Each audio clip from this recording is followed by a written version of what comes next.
Les premiers rayons du soleil percent le feuillage de la forêt des Vosges, révélant un monde secret, encore enveloppé de brume et de silence. La lumière dorée s'infiltre entre les branches, dessinant des motifs mouvants sur le sol tapissé de feuilles humides. Elle caresse les vieux sapins, éclaire les rochers couverts de mousse, et réveille doucement la vie cachée sous la végétation luxuriante. Chaque pierre, chaque racine semble s'animer sous cette lumière naissante. Dans ce sanctuaire silencieux, un lynx boréal ouvre lentement les yeux. Il est le maître discret de ces montagnes, un fantôme insaisissable dont la présence est rarement devinée par l'homme. Il s'étire longuement, dévoilant la puissance contenue dans ses muscles souples et l'élégance naturelle de son corps. Son pelage tacheté, parfait camouflage, se fond dans la lumière filtrée et les ombres mouvantes. Ses oreilles, ornées de pinceaux noirs caractéristiques, captent chaque bruissement, chaque craquement de branches, chaque souffle du vent. Rien n'échappe à sa vigilance. Sa courte queue noire, terminée d'un pinceau sombre, le distingue parmi les félins et trahit parfois sa présence à ceux qui savent observer. Le lynx observe son royaume, un territoire immense qu'il connaît dans ses moindres recoins. Il arpente ces montagnes depuis des générations, héritier d'une lignée sauvage et libre. Sa vue perçante repère le moindre mouvement sous la canopée, qu'il s'agisse d'un mulot pressé ou d'un oiseau matinal. Rien ne lui échappe dans ce théâtre d'ombres et de lumière. Il descend de son promontoire, se déplaçant sans bruit, chaque pas calculé pour rester invisible. Pour la plupart des habitants de la forêt, il n'est qu'une ombre furtive, un souffle dans le vent. Maître du déguisement, il cherche un endroit sûr pour se reposer après une nuit de patrouille. Il choisit un recoin discret, protégé par la végétation, où il pourra se fondre dans le décor et reprendre des forces. Autour de lui, la forêt s'anime peu à peu. Oiseaux, chevreuils, renards sortent de leur torpeur. Mais le lynx, lui, reste une ombre silencieuse, rassemblant ses forces pour les défis à venir, prêt à défendre son territoire. Ici commence la journée du fantôme silencieux des Vosges, gardien invisible de la forêt, dont la présence veille sur l'équilibre fragile de ce monde sauvage. La faim se réveille avec le jour.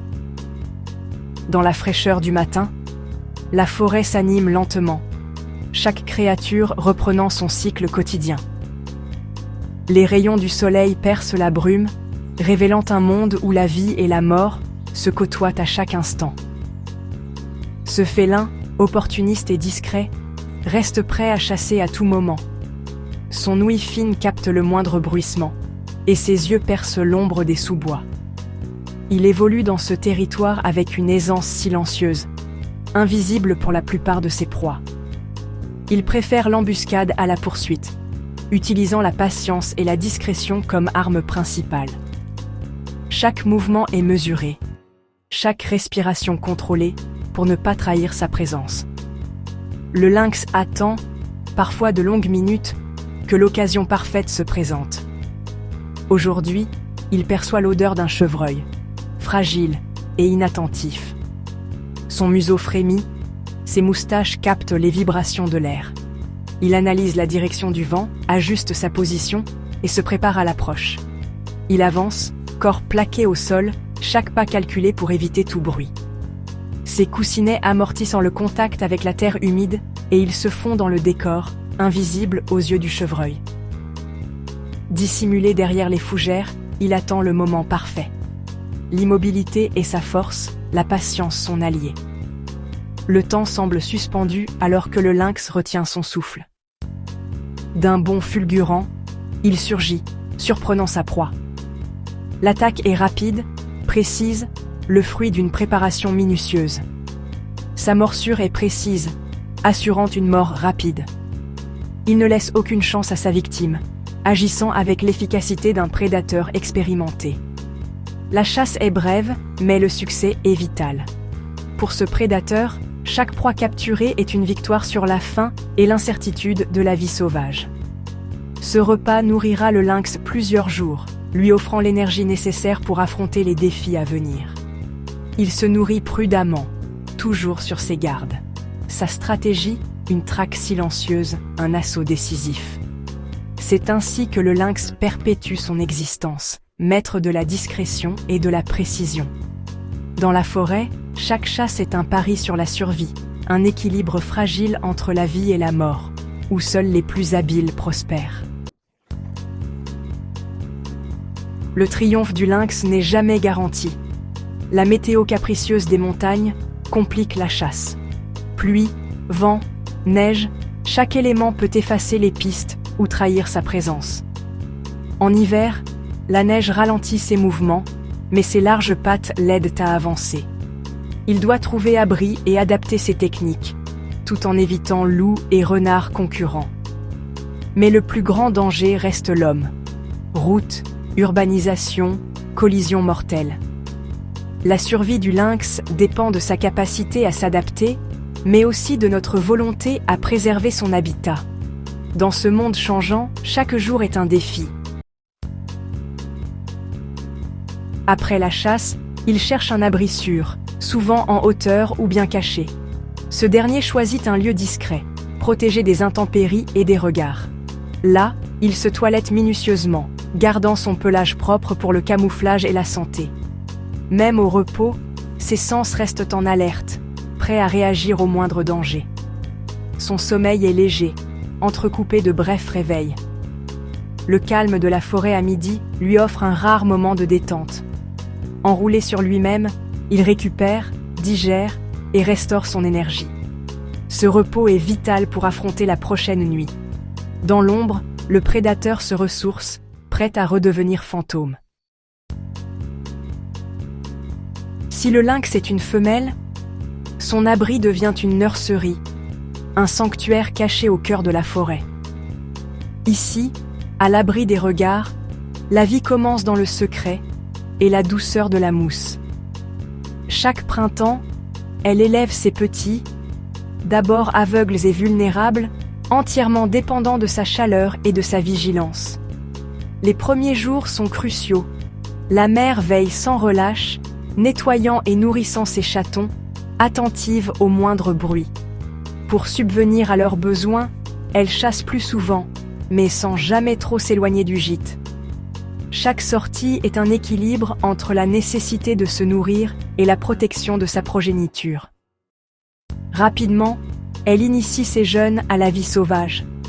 Déplacement furtif, repérage des odeurs, premier jeu de chasse. Les leçons commencent tôt, car la forêt ne pardonne pas l'inexpérience. Les petits apprennent en imitant leur mère, jouant à bondir, à se cacher, à traquer. Ces jeux sont en réalité des exercices essentiels pour leur survie future. La mère leur apporte des proies, d'abord mortes, puis vivantes, pour qu'ils s'exercent à la chasse réelle. C'est ainsi qu'ils développent leurs réflexes et leur instinct de prédateur. Les leçons sont vitales. Seuls les plus habiles, les plus attentifs, survivront dans ce monde sauvage. Chaque échec est une occasion d'apprendre. Chaque réussite, un pas vers l'indépendance. Après 10 mois d'apprentissage intensif, les jeunes quittent la mer, prêts à affronter seuls la forêt, à explorer de nouveaux territoires et à écrire leur propre histoire. Leur apprentissage, transmis de génération en génération, perpétue la lignée des chasseurs silencieux. Chaque lynx porte en lui l'héritage de ceux qui l'ont précédé. La survie du lynx dépend de cette transmission patiente, de ce savoir ancestral partagé dans l'ombre des sous-bois, garant de la pérennité de l'espèce. À la tombée du jour, le lynx boréal reprend sa patrouille. Son territoire, vaste et précieux, doit être marqué et défendu. Il laisse des traces olfactives, urine sur les rochers, frottement de joues sur les arbres. Ces marques signalent sa présence et dissuadent les intrus. Il griffe aussi les troncs, affichant sa force.